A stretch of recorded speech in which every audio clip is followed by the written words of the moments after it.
Slides. I want to welcome everybody to tonight's spring sports meeting. My name is Nick Kapral. I'm the Interim Athletic Director. I want to welcome everybody and thank you for joining us this evening. I want to introduce, we're very fortunate here in the Corning-Penapoel School District to have two athletic managers and an athletic director. We have two athletic managers, one at the high school, Josh Keeler, who's been doing the job for at least 5, 6, 7 years and does an outstanding job. And Tate Williams, who will be handling all of our modified programs. He is new this year, but I can tell you both of these guys do a great job. Tate joined us this year, and with COVID and everything, he's done an outstanding job working with the modified kids. So I think both of these guys, everything that happens in the sports world with Corning-Penapoel happens with what these guys do on a daily basis. So I thank both of them. If you have any questions, you feel free to contact me, and I'll have my email address on here at the end of the presentation, and you can contact me. You can either email me or call me. Here's some of the spring sports that we offer here at Corning-Penapoel School District. One thing that makes our district very unique, I think, is that our kids are engaged in sports and extracurricular activities. And I feel very fortunate that we have a team pretty much at every level, modified, JV, and varsity, for the spring sports season. So I know our participation rate is a lot higher than most schools, so I'm very thankful to that and our coaches for encouraging kids to go out. So thank you. Actually, we'll go back to the last slide. Our first day for workouts for high school was this past Monday, April 19th. That was the first day of spring sports. And our first day for modified sports will be Monday, April 26th. Are you cleared to play? And basically, to be cleared to play, you have to have a physical. Okay, that's the first thing. So if you don't have a physical, you're really not eligible to play. The next thing you need to do is make sure that you're on Family ID, and you need to be registered for that. If you need help with that, there is a number down here, but it's a pretty easy process. If you go to our athletic webpage, you can find the Family ID and you can register there, and everything is on that list, and the coaches can see it. But the first most important thing is you have to have a physical. Important dates for high school. Like I said, we started practices on Monday. They've been going great. And for our modified, like I said, they're going to start on the 26th, but our parent meeting is tonight, 21st. Our picture day is going to be Wednesday, the 28th, at the high school. And our impact testing we do for concussion management, Mr. Keeler will be going around to all the teams and setting up times for the teams to come in to do that. So he'll be in touch with those kids, and he'll set that up here at the high school. Important dates for modified sports. Like I said, we start for modified sports on the 26th. I know that those kids will be eager and ready to go. Parent meeting is tonight, and then picture day for the modified will be May 5th. SAT and ACT, I know we get this question a lot, and with COVID, a lot of kids, a lot of colleges have waived the SAT and ACT, but I do think we have some kids that do take it and are taking it this spring. I would just make sure that if you are taking it, if you're a junior and you're taking this test on May 8th or June 5th, please let your coach know in advance so that we can plan. Coaches might not ask about, the SAT if anybody on the team is taking it, but if you are and you know that you're taking it on one of those dates, please just tell your coach. Our Hawk Booster Club, they do an outstanding job. Dan Davis, who's the principal at Carter School, is the president. The one thing I always try to do is encourage all parents to join our Hawk Booster Club. They do a lot for our athletes. Working in the concession stands, which we can't do right now with the concession stand, but they do with the spirit wear. In a normal year, they deal with a concession stand. They handle our scroll banquet, our senior scroll banquet, and they raise a lot of money for our athletes. But if you're new to the high school and your son or daughter hasn't been involved in sports, or you're not into the Hawk Booster Club, I would encourage you to sign up. And if you're interested, you can email Dan Davis. His email address is right there. PTSA, same thing. They do an outstanding job in supporting our students here at the high school. If you're interested and you haven't signed up for the PTSA, you can contact Dr. Stephanie Witt, and her contact or email is right there. Again, they do a ton of stuff for our kids here at the high school. We're very fortunate with our booster club and our PTSA. So just a shout out to those guys. Academics, I'm going to let Mr. Keeler talk a little bit about that. Okay, so part of the conduct code that we have for our athletes is we expect them to excel in the classroom as well as on the field. Now, when you signed up on Family ID, you had to put a digital signature that said you were aware of our conduct code. And you would not, or your athlete would not have been approved unless those signatures are there. So if you're approved and you're practicing at the high school level right now, you need to be aware that the third marking period ended, I think today. All right. Report cards will be issued next Tuesday, April 27th. And at that time, I'll go through all of the rosters and look at our athletes' grades. Any athlete that has 2 or more failing grades below a 65, will be deemed academically ineligible. To regain that eligibility, they're going to have to complete 2 hours of academic support outside of their course load. All right, so they can spend a study hall period in the learning lab. They can utilize Studio 315 after school to get that academic hours, or they can make an appointment with one of their teachers during an off period and get some academic support in hopes that their grades come up. All right. In a normal year, our athletes would be suspended for a 1-week period. But because of COVID and because COVID has shortened our seasons this year, we've reduced that penalty. As soon as they have their 2 hours completed, they regain their eligibility immediately. Okay. With that being said, the suspension week will be the week of May 3rd through the 8th. Okay. As soon as I meet with each of those kids and let them know that they're on that list, they can begin accruing that 2 hours. I'll also be in contact with you, the parent, through email to make you aware of the policy as well.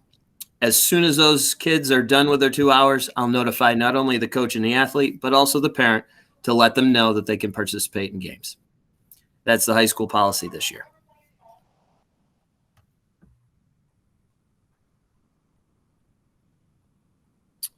Hello, I'm Tate Williams. As Nick introduced me earlier, I'm the athletic manager at the middle school. We have a slightly different model for middle school athletes. So the more recent of the two, progress report or report card, will be looked at, and athletes that are failing more than one class, so 2 or more classes that they are failing, they will be identified and put on a watch list. When an athlete is put on a watch list, all of their classroom teachers are notified, and the student's effort will determine whether or not they can maintain full eligibility to compete on a weekly basis. So what that looks like is if an athlete, if your son or daughter is identified as failing more than one class, and the teachers record that student athlete, your son or daughter, as having unsatisfactory effort in more than one class for that week, they will be ineligible to practice and play in any sporting events the following Monday and Tuesday. They are encouraged and still expected to attend, but they will be sitting out as a consequence. They will regain their eligibility Wednesday, Thursday, Friday, and if there's an event or practice on Saturday. But they will still be monitored through the rest of their season on an effort basis every week. So that is the middle school policy. So attendance, we hold our athletes here at the high school to a higher level. We expect all of our athletes to be in school every day, or whether they're in person or whether it be virtual. We expect them to log in and make sure that they're on their classes every day. Healthy athletes. We know athletes are putting in a ton of time and effort. We have a lot of students here that are student athletes that are playing 3 sports. I've done three sport athletes. in a short span of time here with the seasons that we've had. So we know that you're putting out a lot of energy. Eat right, sleep right, make sure you hydrate. And the bottom line is there really isn't a time for tobacco, alcohol, drugs, anything like that. Especially with the fact that we haven't had a season, for most kids haven't had a season in over a year, especially for spring sports. So, and this hasn't been an issue, but it's something we always have to address at this meeting. If there is substance use with the code of conduct, this is basically what the consequence is. First offense, you're out for 30% of the contest. If it's a second offense, it's 50%, and a third offense is you're out for 1 calendar year. Obviously, we don't want to have to deal with any of this, but again, it's something that we have to address tonight. Concussion, I'm going to let Josh talk a little bit about that with the concussion management. So we all know that head injuries are a hot topic right now in the athletic world. High school, NISFA, has instituted any athlete that is deemed to have a head injury be evaluated by a health professional. Now, we are very fortunate here in the Corning Painted Post School District to have an athletic trainer at all of our athletic events. Okay, Mr. Anthony Penn, he does an absolute great job in evaluating our kids, not only with physical injuries, but with head injuries as well. If your son or daughter is deemed to have a concussion, they'll immediately go into a protocol. That protocol will start as soon as your son or daughter is symptom free. And Mr. Penn will evaluate your son or daughter in a 6-day manner. They'll build up to getting back to 100% so that they can participate in games. At any point, if your son or daughter exhibits any symptoms of a concussion, the protocol goes back to day 1. All right. So again, we are very serious. We take head injuries very seriously here. We want to protect your son or daughter, and that's why this protocol is put in place.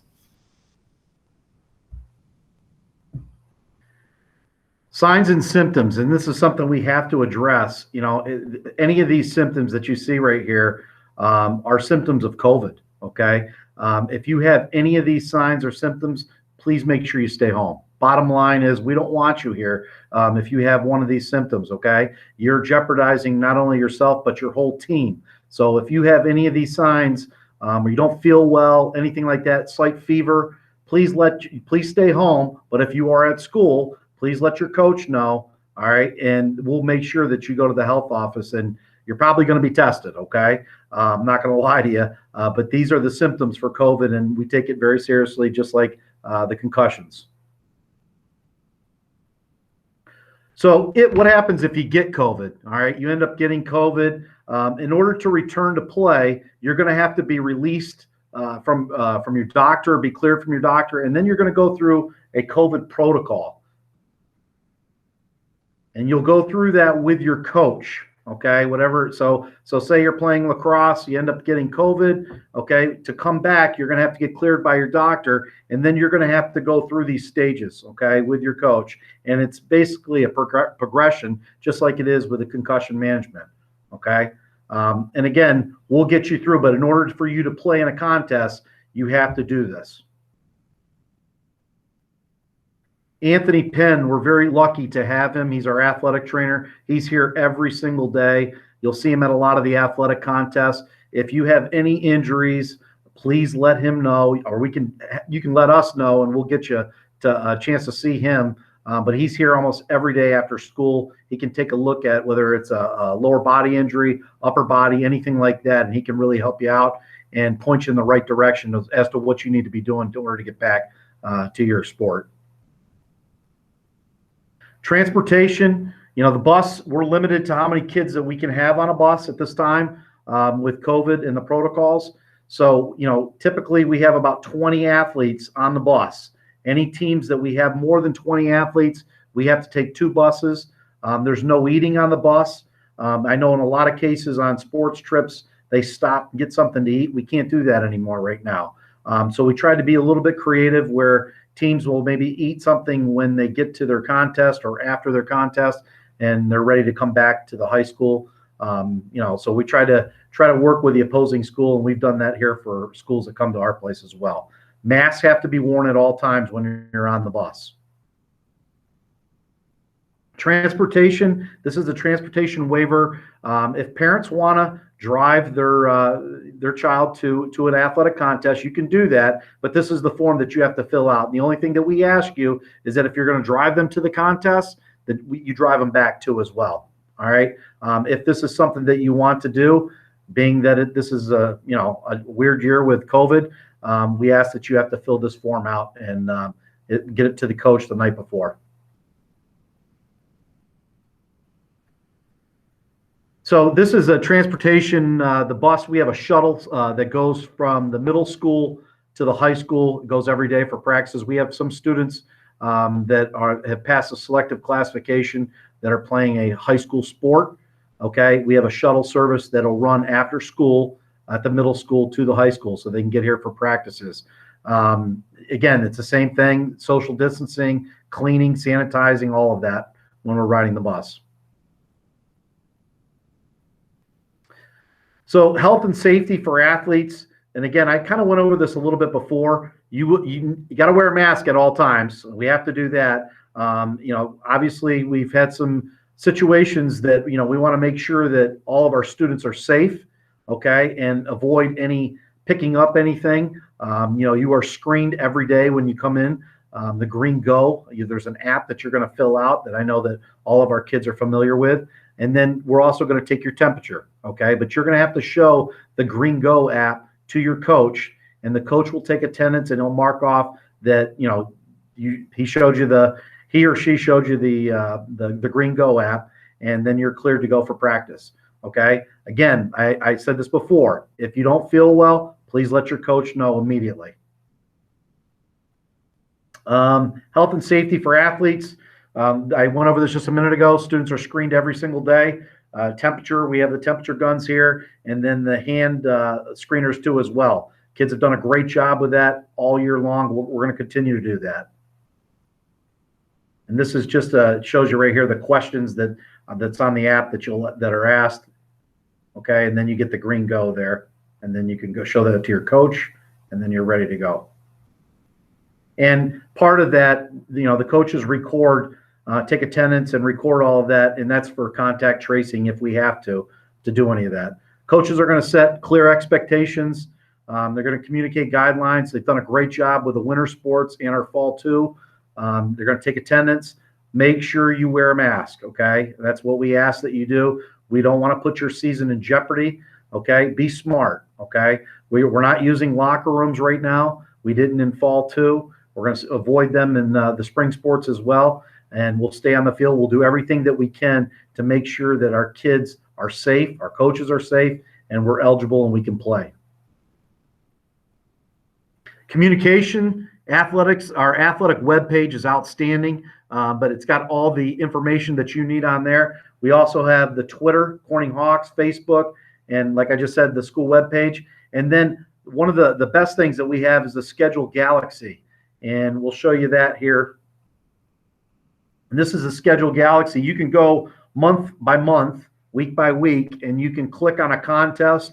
It'll tell you the time, and if it's an away contest, let's say it's at Horseheads, it'll give you where it is at Horseheads, the contest, and it'll even give you directions on it as well, okay? We are constantly changing this schedule, okay? So this is the most up-to-date thing that you'll see. I use this daily, and up in the far left-hand corner, you'll see you can scroll down where it says Corning Painted Post, okay, and you can look at other school schedules as well too, okay? But this is a very useful tool, and I would encourage you to use it for any of the sports schedules.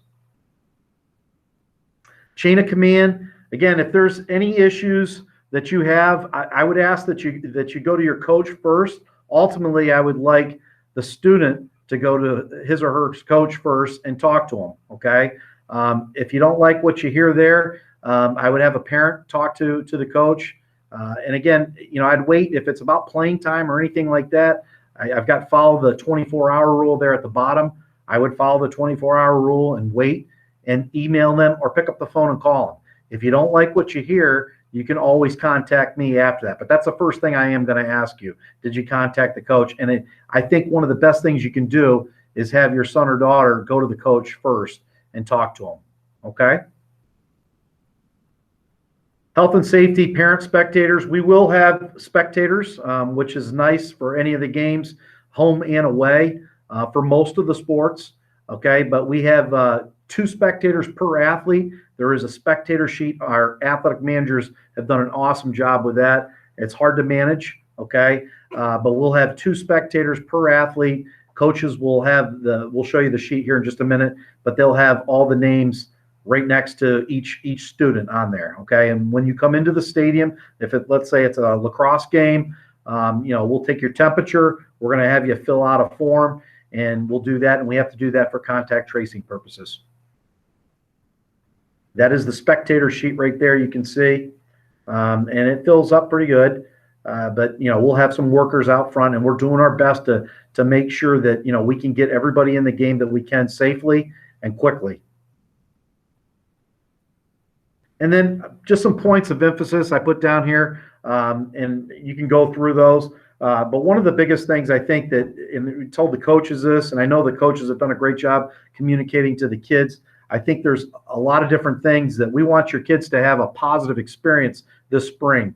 But I think the biggest thing is we all need to be flexible. Myself, coaches, parents, kids. The schedule's constantly changing, and what our neighboring schools are doing impacts us. Okay, so we need to be flexible with the schedule. I made schedule changes the last couple of days. It's been crazy. Okay, so practice times and things like that, they may change.